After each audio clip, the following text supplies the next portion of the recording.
به نام خدا. سلام دوستان عزیزم، وقتتون بخیر باشه. پادکست صدای سکوت امروز رو با کتابی زیبا و جذاب شروع می‌کنیم.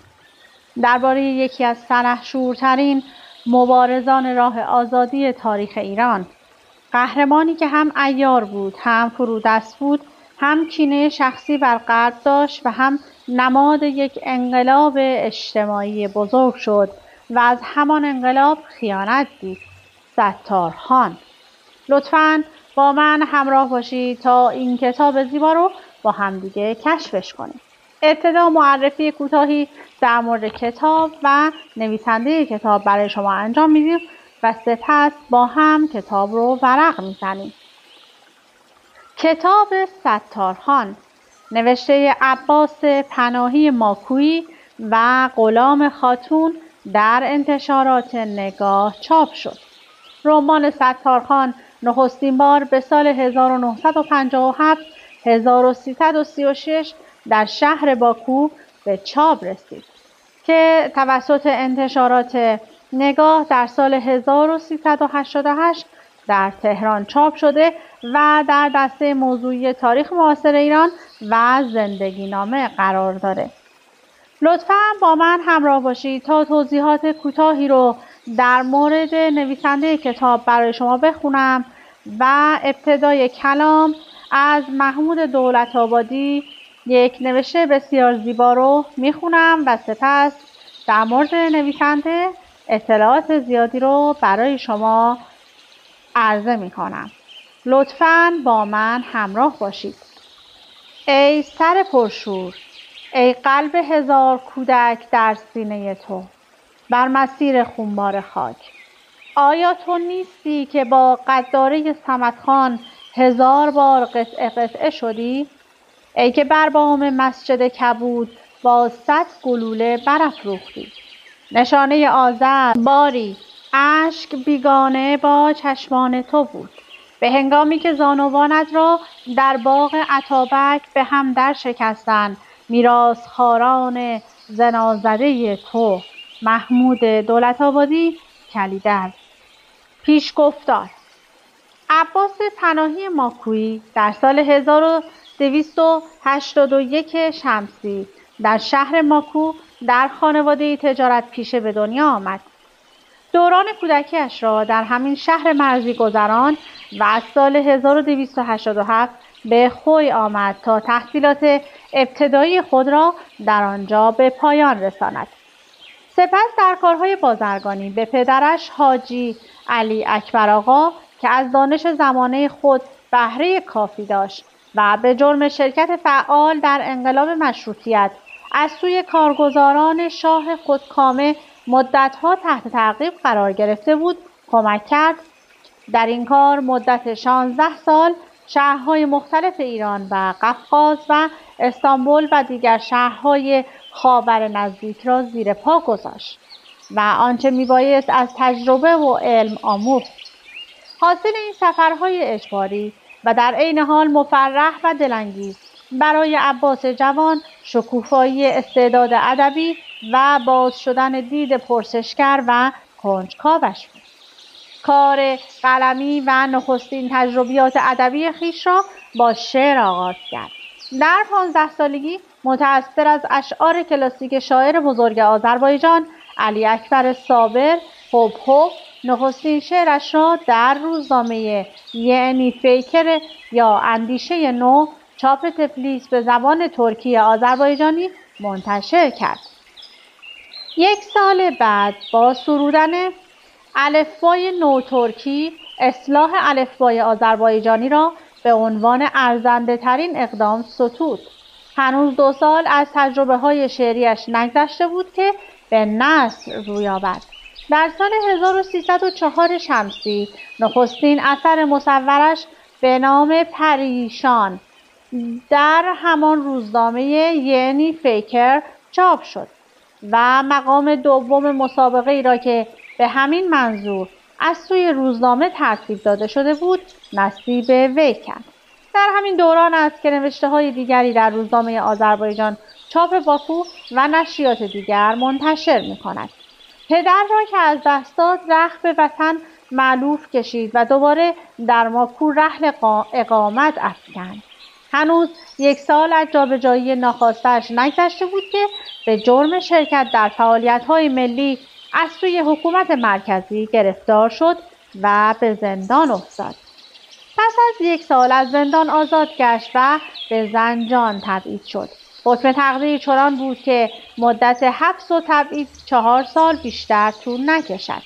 همزمان با ورود ارتش سرخ به ایران همراه دیگر زندانیان و تبعیدیان سیاسی آزاد شد و مدت 4 سال به کار تأمین آذوقه سپاه روس در خوی و ماکو مشغول به کار شد. در سال 1324 شمسی همزمان با تأسیس فرقه دموکرات در آذربایجان از سوی مردم ماکو به نمایندگی مجلس ملی آذربایجان انتخاب شد و در طول 1 سال عمر فرقه از مسئولین سیاسی عام بود. پس از شکست فرقه و فرار سران فرقه به آن سوی ارس، پناهی نیز دوباره غم غربت و دربدری را به جان خرید و پناهندگی سیاسی را پذیرفت و وارد باکو شد. پناهی اینک خسته از فعالیت‌های اقتصادی دوران جوانی و خیزش‌های سیاسی و اجتماعی دوران شورحال جامعه بعد از شهریور 20 تمام فعالیت سیاسی و اقتصادی خود را کنار می‌گذارد و تمام هم و غمش را در باکو معطوف به نوشتن و خلق آثار ماندگار می‌کند. از این زمان است که دوران شکوفایی ادبی و هنریش آغاز می‌شود. وی نه تنها در این دوران به عضویت انجمن نویسندگان اتحاد جماهیر شوروی در می‌آید، بلکه مدت‌ها در بخش کتب دست‌نویس آکادمی علوم آذربایجان مشغول به کار می‌شود. پناهی در تمام آثار قلمی خود، به ویژه در رمان‌هایش، ضمن به تصویر کشیدن زندگی حقیقی مردم ایران به خصوص آذربایجان، تاریخچه پیکارهای دلیرانه مردم به خاطر آزادی و استقلال و سرانجام دستیابی به آینده‌ای روشن را با استادی و قلمی ساده و شیرین بیان می‌کند. وی در پی اقامت ممتد در شهرهای گوناگون آذربایجان و دیگر شهرهای ایران و آمیزش با قشرهای مختلف مردم به ژرفای نهادهای اقتصادی اجتماعی، سنت‌ها، روابط طبقه حاکم با خلق‌های ستمدیده پی برده و این آگاهی‌ها را موشکافانه و ماهرانه در سطر رمان‌هایی که از خود به یادگار گذاشته آورده است. از جمله در داستان چوپان اسرارآمیز، عاشقان زیبا، مجموعه شب‌های تبریز، مبارزان، گیزلی زندان یا زندان پنهان، رمان خیابانی و حیدرخان عمو اغلی و رمان بزرگ خود ستارخان که اینک پیش رو دارید. خب خیلی طولانی هستش این مقدمه و پیشگفتار در مورد نویسنده که من از بقیه فاکتور میگیرم و میرم سراغ فصل اول این کتاب. فصل 1.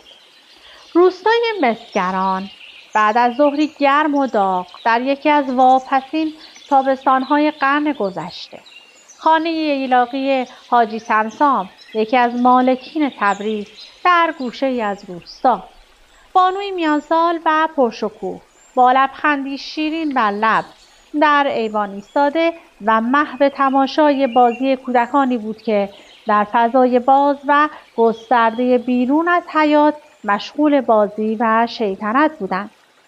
این بانوی سر و زباندار و خوش آب و رنگ که به قول اندرونی‌ها کاسه چینی روی لنبرش می نشست، در این گرمای سوزان آفتاب با تنپوشی از ماهوت خوش رنگ و ضخیم دم به دم دستان گوشتالود خود را بالا می برد و با نرمی کف دست عرق پیشانی و گونه‌هایش را می زدود. اما هرگز دلش رضا نمی داد که خود را از زیر تابش سوزان آفتاب به زیر سایبان بکشد. می ترسید از تماشای جست و خیز بچه‌ها محروم بماند. حاجی سمسام کلاً 3 روستا داشت. مسگران بزرگترین و زیباترینشان بود. تابستان هوای اینجا نسبتاً خنک بود و جان میداد برای استراحت. امسال هم مثل سالهای گذشته اهل و عیال حاجی سمسام برای گذراندن تابستان به مسگران آمده بودند. همسر حاجی سمسام هم مثل دیگر زنان مالکین از پهن آفتاب تا آفتاب زردی بدون اینکه دست به سیاه و سفید بزند و کاری بکند وقت خودش را یا به تماشای بازی بچه ها می گذراند یا به سرکشی کار خدمتکاران و آشپزان. گاهی هم به سر و کول هم پریدن جوجه خروس ها و دون خوردنشان ساعتی او را به خود مشغول می کرد. محمد خان پسر حاجی سمسام سعی داشت خودش را برای بچه ها که مشغول بازی بودند سر کرده و فرمان روا بشناساند. مادر هم از اینکه پسرش اینچنین حس و حالی دارد بفهمی نفهمی نمیتوانست خوشحالی خودش را پنهان دارد و به آن ننازد. همسر حاجی سمسام در خانه پدری ناز پرورده و نونور بار آمده بود. عادت کرده به ریخت و پاش و بیگانه با قناعت و صرفه‌جویی. نوعی شلختگی که مشخصه زندگی اشرافی و اسراف و تبذیر است در رفتار حاجی نیز همین خصلت کماکان به چشم می‌خورد و همین جهت درآمد حاجی سمسام به سختی کفاف مخارج زندگیش را می‌کرد. می‌گفتند به خاطر همین باددستی همسر و اسرافکاری وی بود که حاجی این اواخر از تعداد نوکر و خدمتکار خود کاسته بود و برخلاف دیگر مالکان و زمینداران همشأن خود برای پسرش و معلم سرخانه نگرفته. در نتیجه محمد خان برخلاف زندگی سنتی اشرافی بدون لله بزرگ میشد. حاجی او را از حشر و نشر و قاطی شدن با کودکان روستا قدغن کرده بود. اما مادر برای اینکه حوصله فرزندش بیش از اندازه سر نرود گاه گاهی قرق را می شکست و دور از چشم حاجی چنین اجازه‌ای به او میداد. محمد خان هم از فرصت به دست آمده استفاده می کرد و 1-2 ساعت با کودکان همسن و سال خود به بازی می پرداخت. اوایل بچه ها با عنوان کردن اینکه خانها همیشه نارو میزنند چندان رغبتی به هم بازی شدن با محمد خان نشان نمیدادند و سعی میکردند او را به بازی نگیرند. ولی دیری نگذشت که یخ این حس بدبینی آب شد و محمد خان نیز یک پای بازی دست جمعی بچه ها گشت. محمد خان همراه یوسف علی پسر پیشکار سمسام خان گاه در خرمنگاه و گاه کنار جاده ها با بچه ها مشغول بازی می شد. اغلب پیش می آمد که این دو با سوء استفاده از خانزاده بودنشان هم بازی هایشان را 2 دسته کرده و هر کدام سر کرده یکی از گروه ها شده. بعد از آن 2 دسته را به جان هم می انداختند. آنگاه از اینکه بچه های روستایی همدیگر را زیر مشت و لگد آش و لاش می کردند کیف می کردند. گاه گداری هم سرکردگیشان گل می کرد پا پیش می گذاشتند و یکی از بچه ها را که ضعیفتر و دست و پا چرفتی‌تر از دیگران بود به باد مشت و لگد می گرفتند. این موقع ها بود که بزرگترین حظ عالم را می بردند. این 2 سرکرده تازه کار از کودکان روستا تنها 2 تن از این آقازاده ها فرمان نمی بردند. درگیری و زد و خورد بین این 2 پسر حرف نشنو روستایی و 2 خانواده گستاخ که خودشان را همیشه یک سر و گردن برتر از دیگران می‌دانستند بر سر همین موضوع بود. یکی از این پسرهای جسور ستار بود، پسر اسماعیل کیشی و دیگری محمود بود، پسر کربلایی محرم. این 2 پسر سیاه چرده و لاغر از لحاظ قد و قیافه و اندام عین هم بودند. انگار سیبی که از وسط نیم کرده باشند. کسی که اول بار آن 2 را می‌دید فکر می‌کرد 2 قلو هستند. ستار و محمود نه تنها از لحاظ چهره و هیکل و آرایه بلکه از لحاظ خصوصیات و منش و کردار نیز همگون بودند.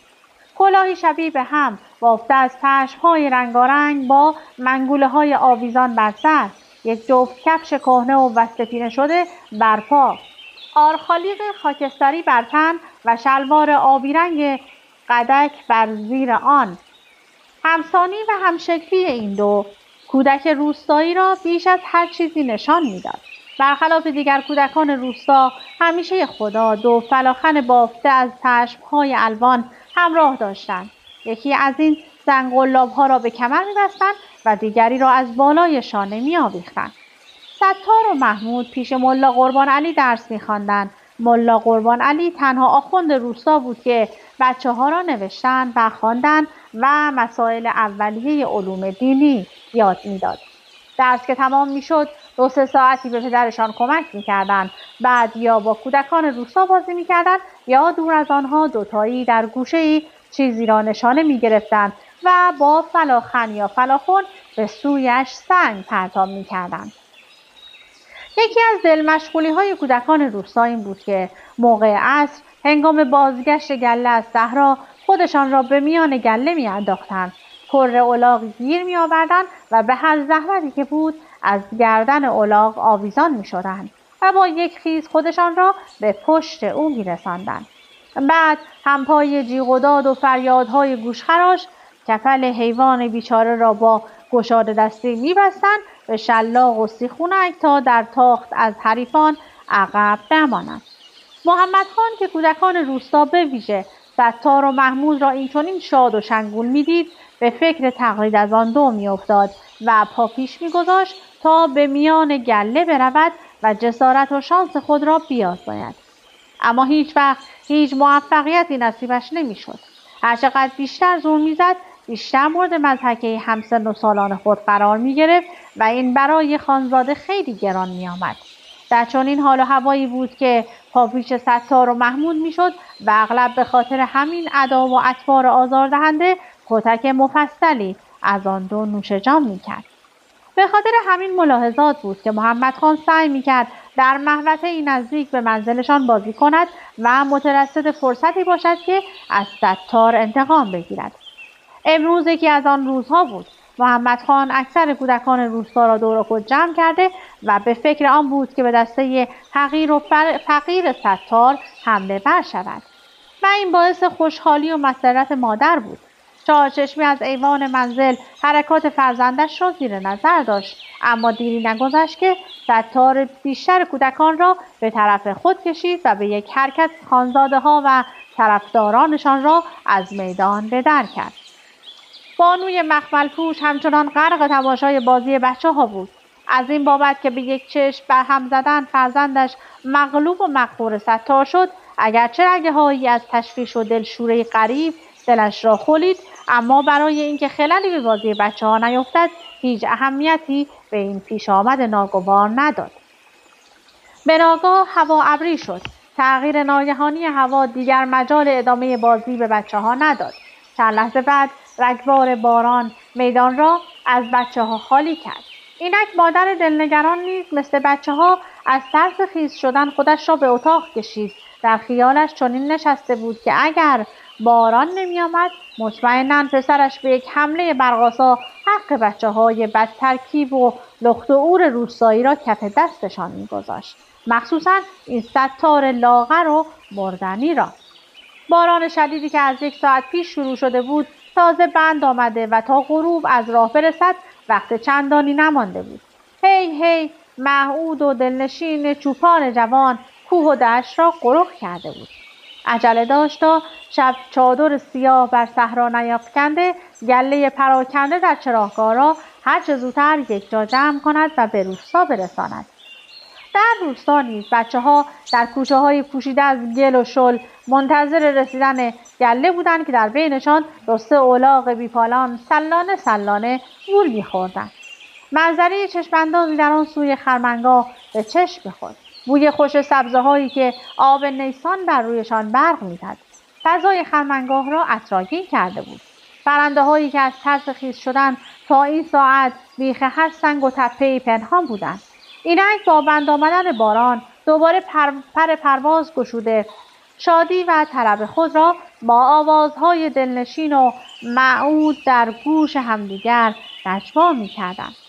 خورشید خسته از تلاش روزانه و خیس از باران چند لحظه پیش از میان ابرهای پراکنده و تنک سرک می‌کشید و پنداری در پی آن بود که تن خسته و خیس خود را هرچه زودتر پشت کوه بزداق بکشد. چند لحظه نگذشت که قوس قزح با نوارهای الوان در گوشه آسمان هویدا شد و زیبایی و دلفریبی اطراف را 100 چندان کرد. اینک چشمان حسرتبار و کنجکاو بچه‌ها چند دقیقه محو تماشای قوس و قزح بود که در کلام شیرین و عامیانه‌شان با عنوان جاجیم ننه پیره جای داشت. بچه‌ها در عالم پاک و بیریای کودکانه‌شان بر این باور بودند که اگر بالای تپه بروند و دستشان را بلند کنند، قوس و قزح به راحتی توی مشتشان خواهد بود. بر اساس همین باور بود که یکی از بچه‌ها پیشنهاد کرد: بیایید بچه‌ها بدویم خودمان را برسانیم زیر جاجیم ننه پیره. محمد خان بی تأمل جواب داد: میگویند هر کس از زیر آن بگذرد در دم دختر می شود. ستار از محمد خان پرسید: کی این حرف را زده؟ همه آدم‌های عاقل این را میگویند، یکیش مادر من. یوسف علی پسر پیشکار هم حرف محمد خان را تصدیق کرد و گفت: راست میگوید. وقتی که خانم این حرف را زد من هم آنجا بودم. ستار پوزخندی زد و گفت: آخر پسر احمق، یک کمی عقلت را به کار بیانداز. مگر می شود آدم خودش را به آنجا برساند؟ کودک دیگر که همراه خانزاده بود با ذوق و شوق گفت: چرا نمی شود؟ معطل نکنید، بیایید بدویم. الان از دستتان در می رود. و به سرعت شروع کرد به دویدن و چند تنی هم از بچه‌ها دنبالش. تنها ستار و محمود بودند که همانجا ماندند و قاه قاه به دوندگان خندیدند. بچه‌ها مقداری که دویدند یک مرتبه ایستادند. محمد خان که از زور دویدن نفسش گرفته بود گفت: انگار حق با ستار بود. هر چقدر که ما می‌دویم جاجیم ننه پیره هم انگار می‌دود، دارد از ما دور می‌شود. اونهاش نگاه کنید، پشت کوه پنهان شد. ستار و محمود بیایند و خودشان را برسانند به بچه‌ها، قوس و قزح کاملا از آسمان محو شده بود.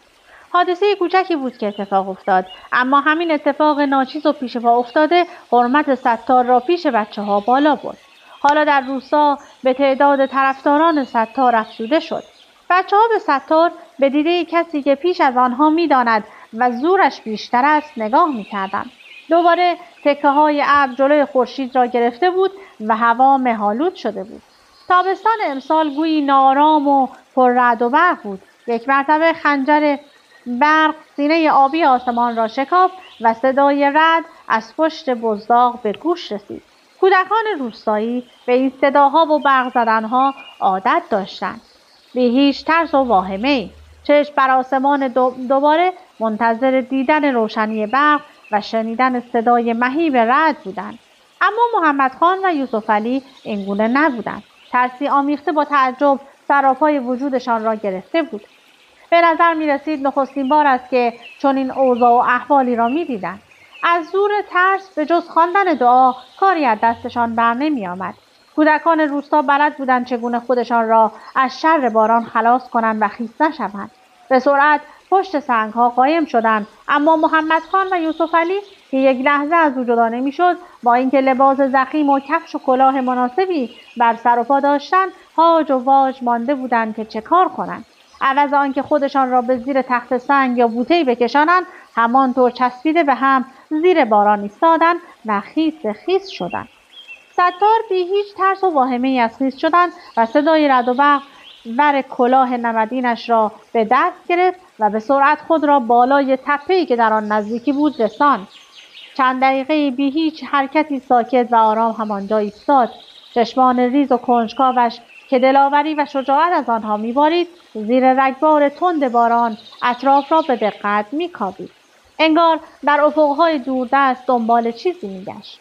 محمد خان که ستار را اینچنین بی‌تفاوت به صداهای مهیب رعد و برق و شدت باران می‌دید، در دل کینه‌ای نسبت به او احساس می‌کرد. حسی کودکانه اما مخرب، حسی که سالهای سال در دل او کمین کرد و او را از درون داغان کرد. چند دقیقه بعد باران دوباره بند آمد. محمد خان در دل گردان که چونان ستار بی محابا و بی ترس و خوف بالای تپه برآید و مغرورانه آنچنان که ستار بود همه آنچه را که زیر پایش بود به تحقیر بنگرد. اما دل وابسته و تردید او را از آن کار باز داشت.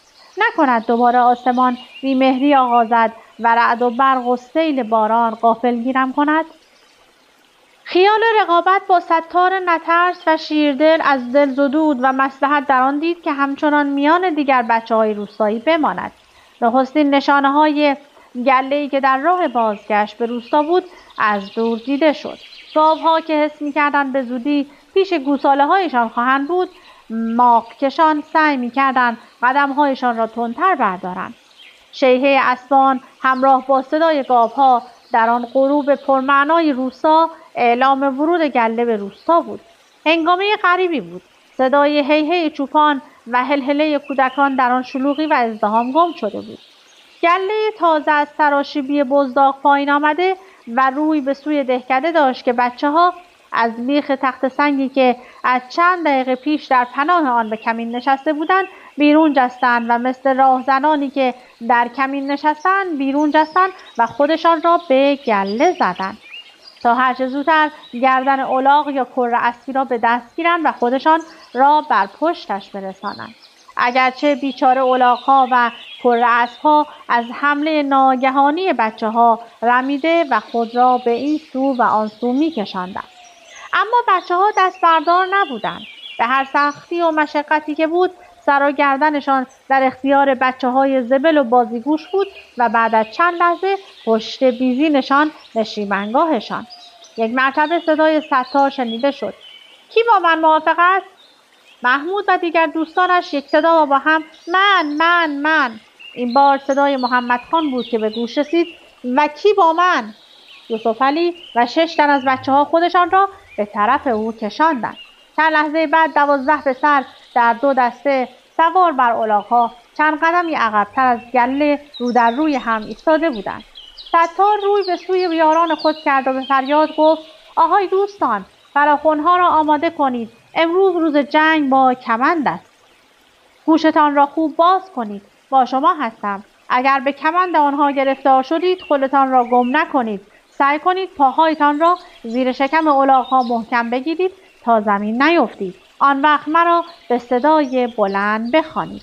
محمود گفت: سعی خواهیم کرد به کمندشان گرفتار نشویم. اگر هم شدیم آن وقت از تو کمک خواهیم گرفت. همبازی سفارش‌های ستار به دوستان خود، محمد خان نیز فریاد کنان به افرادش می‌گفت: وای به حال کسی که کمند ستار به گردن او بیفتد. خدا باید به دادش برسد. بدانید که من به کمک شما بیا نیستم. از من هیچ امیدی نداشته باشید. به یک حرکت سریع شما را به روی زمین خواهد افکند و از هوس سواری گرفتن از الاغ خواهرتان انداخت.